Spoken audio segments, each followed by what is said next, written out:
Cars.com Auto Review. Hi, I'm Kelsey Mays for Cars.com. Honda redesigned the Civic for 2012 to be a little bit softer than the car it replaces. It's comfortable, it's quiet, it's got a little bit of a cushier highway ride now. Unfortunately, a lot of that carries over to the racier Civic Si, and I wonder if performance enthusiasts won't like that.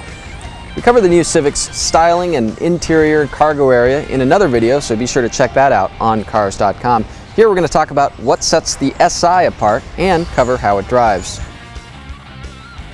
Changes outside to the Si include 17-inch wheels, front fog lights, and a unique rear deck lid spoiler. Inside, the Si's bolstered cloth seats hold you in better than the regular Civic seats, but their backrests don't conform as well as those seats, which are pretty comfortable. Other changes include aluminum pedals, a red-stitched leather steering wheel, and a power monitor in the car's information display that shows the percentage of total horsepower generated by the engine. In place of last year's 2-liter 4-cylinder engine, the new Si has a 2.4-liter 4-cylinder.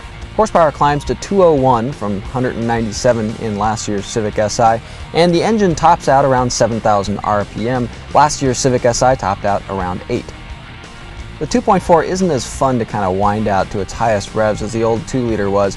In that engine, you'd get to the higher lift cams in Honda's legendary VTEC valve lift system, and there'd be kind of an extra rush of power. There's actually a light that lights up on the dashboard now that tells you when that's happening. Unfortunately, there's not as much high rev magic.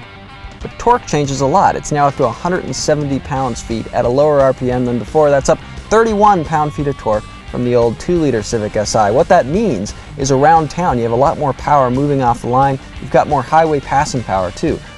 The only transmission available is a 6-speed manual. It's pretty easy to shift with reasonably clean throws and a light clutch. Unfortunately, the brake pedal and the gas pedal are a little bit too far apart to do easy heel and toe rev match shifting as you're coming down in speed, and the revs don't fall all that quickly, which we wish they did. The steering is pretty light. It's actually lighter than we'd expect for a performance car. The problem is the car's balance. Despite having a limited slip differential as standard, the Civic feels really nose heavy. The front end kind of pushes a lot as you get into corners, feels really skittish. It's hard to kind of bring it back in line. There's also a lot of body roll.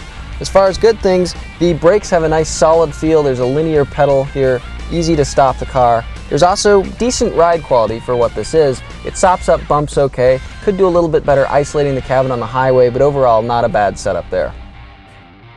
The Si comes as a coupe or a sedan, and either way the car got a little bit softer. So instead of going toward the likes of a Mazda Speed 3 or even a Volkswagen GTI, Honda kind of went a little bit in the other direction.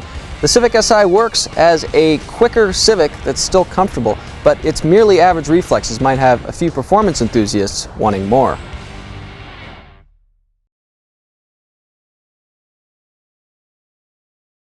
For more car-related news, go to Cars.com or our blog, KickingTires.net.